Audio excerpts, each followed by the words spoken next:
היי, מה קורה? סבבה. רוצה לשמוע משהו קצת מוזר שראיתי אתמול? מה ראית?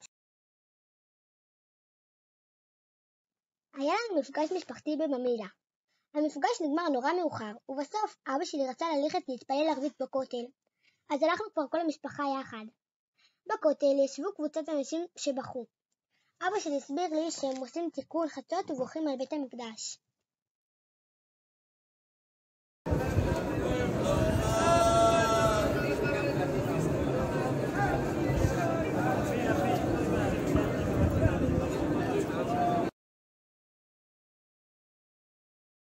ומה היה לך כל כך מוזר בזה? לא יודעת, למה הם בוכים כל כך? אני יודעת שבית המקדש נחרב, אבל למה יש אנשים שזה כל כך עצוב להם היום? צדקית, יש לנו חיים יפים היום, חוץ מהמלחמה הזו. מה כל כך חשוב בית מקדש? את באמת מאמינה שיום אחד ייבנה בית כזה יפה, ובחגים נלך לשם כבשים? זה נשמע משהו כזה של פעם. צדקית, זה נשמע ממש מוזר. דוד שלי סיפר לי שבעזה יש בכל בית תמונה של מסגד אל-אקצא. היי, בדיוק ראיתי על זה כתבה בערוץ 7, אני אראה לך. כמעט בכל בית אליו נכנסנו, גילינו תמונה של הר הבית, כיפת הזהב ומסגד אל-אקצא, שיתף שראל. הם נלחמים בשם הדת, ואנחנו לפעמים מתביישים בדת שלנו. כמה אנחנו צריכים לחשוב כיצד להגשים את החזון שלנו, ולא להשאיר אותו רק בגדר חזון על הנייר. הייתי רוצה לפעמים להרגיש געגועים כאלו, לבית המקדש, כמו בשירים, כמו האנשים האלו, להתפלל לזה מכל הלב.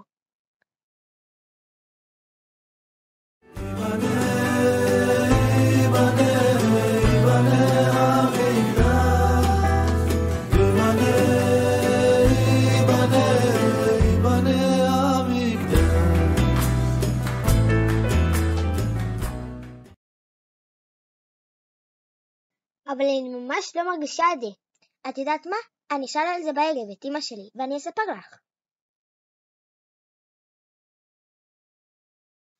אמא, למה כל כך חשוב לנו בית מקדש? למה אנחנו מתגעגעים בעצם? התפילות עוברות דרך המקום הזה. אם אנחנו רוצים שהתפילות שלנו תתקבלנה, שהקדוש ברוך הוא ישמע אותנו, הן צריכות לעבור דרך השער הזה. את זוכרת את הסיפור על סולם יעקב? איך יעקב קרא למקום שבו הוא חלם? אני אלך להביא חומש. הנה, מה נורא המקום הזה? אין זה כי אם בית אלוקים וזה שער השמיים. שמעתי על זה שיעור של הרב שמואל אליהו. שער עושים בחומה, בקיר שחוסם את הדרך. רק מי שיש לו את המפתח לשער יכול להיכנס בו ולעלות בסולם שראשו מגיע לשמיים. מי שקשור בקשר אמיתי לבית המקדש ויודע לכוון למקום הזה, זוכה שהתפילות שלו נשמעות. דידוש, את מכירה את התפילה ששלמה המלך התפלל כשהוא סיים לבנות את בית המקדש? למדתי אותה לא מזמן. זה בספר מלכים בפרק ח'. אני אחפש.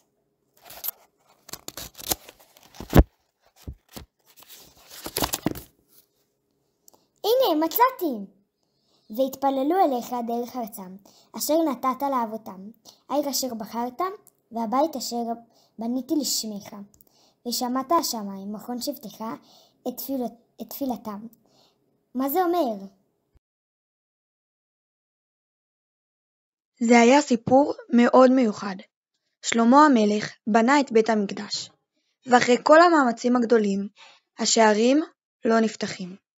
הוא רוצה להכניס את ארון הברית, מתפלל 24 תפילות, והשערים סגורים. מה? למה? מסכן. נכון, אפשר רק לדמיין אותו עומד מול השערים הסגורים. כל עם ישראל עומד סביבו, ולא מבין למה לא נכנסים. מה עובר על שלמה המלך ברגעים האלו? הוא מנסה להבין מה הוא לא עשה בצורה מושלמת. למה זה קורה? שלמה התפלל, שו שערים ראשיכם וינסו פתחי עולם, ויבוא מלך הכבוד. זה היה יכול להישמע כאילו שלמה חושב על עצמו, שהוא מלך הכבוד, והשערים רצו לבלוע אותו. עד ששלמה הדגיש מול כל עם ישראל. מי הוא זה מלך הכבוד? השם צבאות הוא מלך הכבוד. בית המקדש הוא הבית של השם, לא של המלך. אז מה זו התפילה הזו שקראתי הרגע? שלמה מגלה לכל העם מה המשמעות שיש בית להשם, מה המשמעות של שער השמיים, שער התפילה, המקום שבו לפי המדרש בית המקדש של מעלה מכוון כנגד בית המקדש של מטה. ושלמה מתפלל שהתפילות של עם ישראל דרך בית המקדש תעלנה לשמיים, והקדוש ברוך הוא ישמע לתפילתם.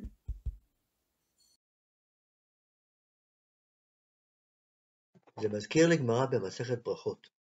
הגמרא מספרת שמיום שחרב בית המקדש נפסקה חומת ברזל בין ישראל לאביהם שבשמיים.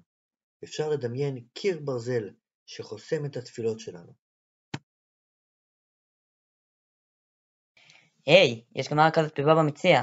מיום שנחרב בית המקדש ננעלו שערי תפילה. טוב, אז אני מבינה שזה מקום של תפילה. אבל גם היום יש לנו בתי כנסת, ואנשים מתפללים, והתפילות שלהם הרבה פעמים נענות. מה רע בזה? למה צריך משהו אחר? איך התפילות שלנו היום עוברות את הקיר הזה? בהמשך הגמרא שם כתוב, אף על פי ששערי תפילה ננעלו, שערי דמעות לא ננעלו.